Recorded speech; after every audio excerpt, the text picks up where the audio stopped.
आकाशवाणी गोरखपुर से प्रादेशिक समाचार।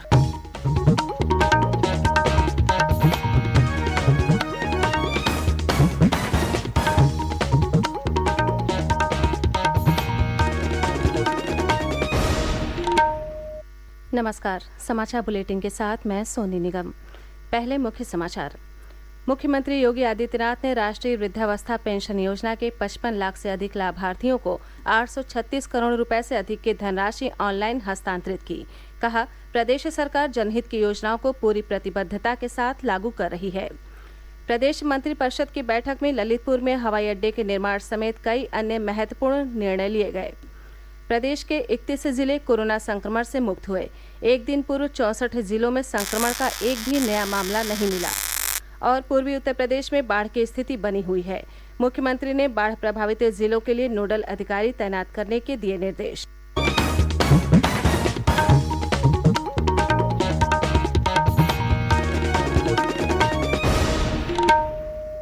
देश भर में 18 वर्ष से अधिक आयु वर्ग के लिए सरकारी केंद्रों पर निःशुल्क राष्ट्रव्यापी कोविड टीकाकरण अभियान जारी है।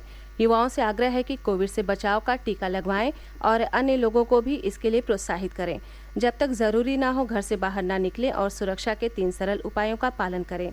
मास्क लगाएं, 2 गज की सुरक्षित दूरी बनाए रखें, हाथ और चेहरा साफ रखें। कोविड संबंधी जानकारी और मार्गदर्शन के लिए राष्ट्रीय हेल्पलाइन नंबर 011-2397-8046 और 1075 पर संपर्क करें।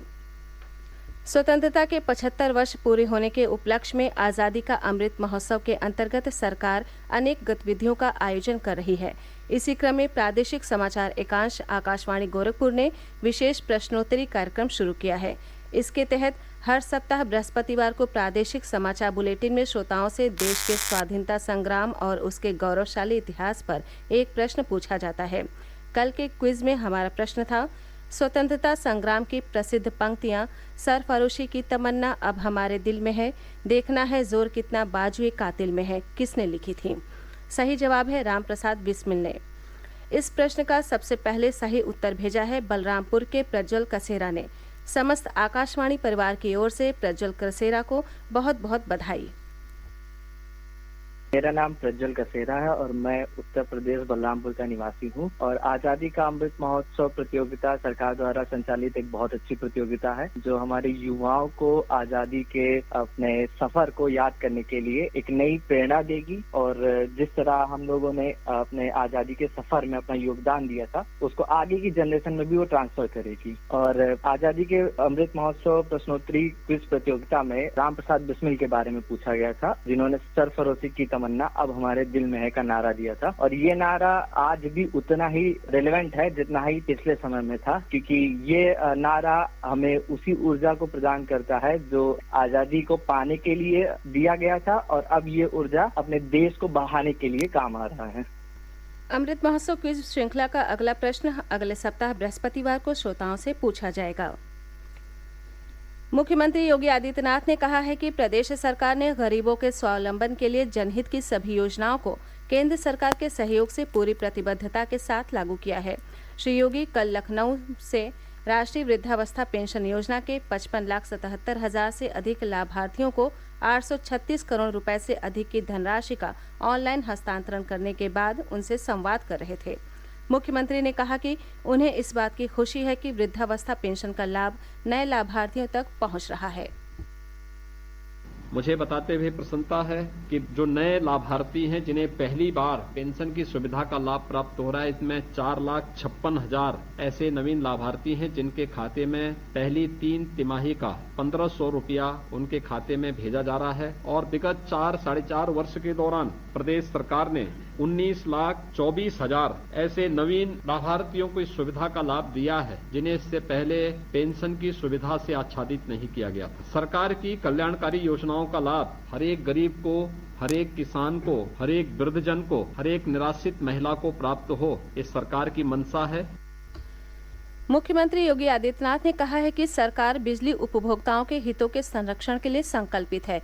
उन्होंने कहा कि प्रदेश में बिजली के गलत बिल और उपयोग से अधिक राशि के बिल नहीं आने चाहिए।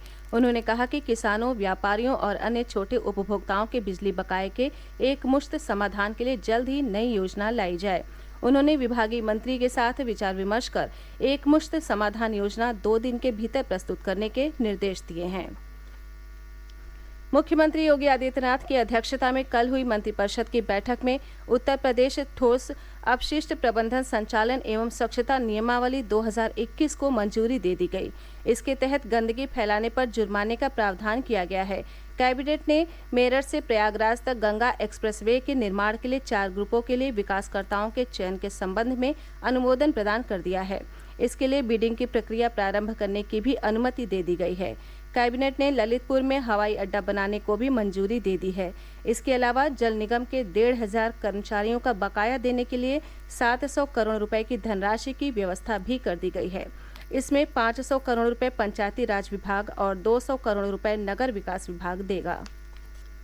प्रदेश सरकार ने नोएडा में अवैध ट्विन टावर मामले की जांच के लिए विशेष जांच दल गठित करने का आदेश दिया है। हमारे संवाददाता ने बताया है कि ये जांच दल वर्ष 2004 से 2017 के बीच पूरे मामले पर नोएडा प्राधिकरण के अधिकारियों की भूमिका की जांच करेगा। मुख्यमंत्री योगी आदित्यनाथ ने मामले से जुड़े अधिकारियों की सूची तैयार करने और दोषी अफसरों के खिलाफ कार्रवाई करने के निर्देश दिए हैं। सर्वोच्च न्यायालय ने इन अवैध टावरों को 3 महीने के भीतर गिराने का आदेश दिया है, क्योंकि इनका निर्माण प्राधिकरण के अधिकारियों की मदद से नियमों का उल्लंघन कर किया गया है। ये समाचार आप आकाशवाणी गोरखपुर से सुन रहे हैं। ये समाचार बुलेटिन हमारे YouTube channel AIR news Gorakhpur और ट्विटर हैंडल AIR न्यूज़_GKP पर भी उपलब्ध है।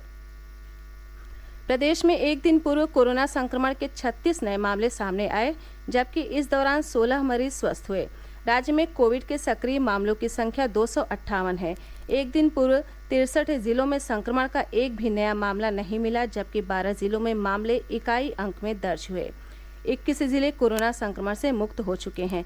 ये जिले हैं अलीगढ़, अमेठी, अयोध्या, बागपत, बांदा, बस्ती, बिजनौर, चित्रकूट, देवरिया, फतेहपुर, गोंडा, हमीरपुर, हरदोई, ललितपुर, महोबा, मऊ, मुजफ्फरनगर, पीलीभीत, रामपुर, शामली और सुल्तानपुर।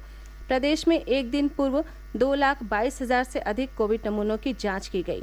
अब तक 7,27,00,000 से अधिक नमूनों की जांच की जा चुकी है। प्रदेश में कोविड टीकाकरण का कार्य तेज गति से चल रहा है। राज्य में एक दिन पूर्व 9,61,000 से अधिक टीके लगाए गए। प्रदेश में अब तक 7,41,00,000 से अधिक टीके लगाए जा चुके हैं। इनमें से 6,22,00,000 से अधिक लोगों को टीके की पहली डोज लगाई गई है। सिद्धार्थनगर, गोंडा, बस्ती, कुशीनगर समेत पूर्वी उत्तर प्रदेश के कई जिलों में बाढ़ की स्थिति गंभीर बनी हुई है। गोरखपुर जिले की सभी नदियां खतरे के निशान से ऊपर बह रही हैं। जिले की सभी तहसीलों में बाढ़ की स्थिति बनी हुई है। जनपद के 179 गांव बाढ़ से प्रभावित हैं। राप्ती नदी के जलस्तर में हो रही लगातार वृद्धि से नगर क्षेत्र के कुछ इलाके भी अब बाढ़ की चपेट में आ गए हैं। सिद्धार्थनगर जिले के 350 से अधिक गांव बाढ़ से प्रभावित हैं। जनपद की अधिकांश नदियों का जलस्तर खतरे के निशान से ऊपर बना हुआ है। गोरखपुर, बस्ती और आसपास के क्षेत्रों में आज तड़के से तेज वर्षा हो रही है, जिससे कई इलाकों में जलभराव की स्थिति है। उधर आजमगढ़ जिले के तहबरपुर थाना क्षेत्र में कल आकाशीय बिजली गिरने से 23 वर्षीय युवक की मृत्यु हो गई। मुख्यमंत्री योगी आदित्यनाथ ने प्रदेश के बाढ़ प्रभावित जिलों में एक नोडल अधिकारी भेजने के निर्देश दिए हैं। ये अधिकारी बाढ़ और अतिवृष्टि से प्रभावित क्षेत्रों में राहत कार्यों की निगरानी भी करेंगे। मुख्यमंत्री ने कहा कि वर्षा के कारण जलभराव से बीमारियों के फैलने का खतरा रहता है। ऐसे में साफ सफाई सुनिश्चित करना आवश्यक है। उन्होंने पूरे प्रदेश में स्वच्छता के लिए वृहद अभियान चलाने के निर्देश दिए। केंद्रीय सूचना और प्रसारण मंत्रालय ने पत्रकार कल्याण योजना से संबंधित मौजूदा दिशा निर्देशों की समीक्षा तथा उनमें बदलाव और आवश्यक सुझावों के लिए एक समिति का गठन किया है। प्रसार भारती बोर्ड के सदस्य अशोक कुमार टंडन की अध्यक्षता में गठित समिति में प्रिंट और इलेक्ट्रॉनिक मीडिया से 9 सदस्य होंगे। ये समिति पत्रकार कल्याण योजना के तहत मृत्यु या अन्य मामलों में पत्रकारों को दी जाने वाली अनुग्रह राशि को बढ़ाने के लिए जरूरी संशोधनों की समीक्षा करेगी। समिति 2 महीने के भीतर अपनी रिपोर्ट सौंपेगी। अंत में मुख्य समाचार एक बार फिर। मुख्यमंत्री योगी आदित्यनाथ ने राष्ट्रीय वृद्धावस्था पेंशन योजना के 55 लाख से अधिक लाभार्थियों को 836 करोड़ रुपए से अधिक की धनराशि ऑनलाइन हस्तांतरित की। कहा, प्रदेश सरकार जनहित की योजनाओं को पूरी प्रतिबद्धता के साथ लागू कर रही है। प्रदेश मंत्रिपरिषद की बैठक में ललितपुर में हवाई अड्डे के निर्माण समेत कई अन्य महत्वपूर्ण निर्णय लिए गए। प्रदेश के 31 जिले कोरोना संक्रमण से मुक्त हुए। एक दिन पूर्व 64 जिलों में संक्रमण का एक भी नया मामला नहीं मिला और पूर्वी उत्तर प्रदेश में बाढ़ की स्थिति बनी हुई है। मुख्यमंत्री ने बाढ़ प्रभावित जिलों के लिए नोडल अधिकारी तैनात करने के दिए निर्देश। इसी के साथ प्रादेशिक समाचारों का ये बुलेटिन समाप्त हुआ। नमस्कार।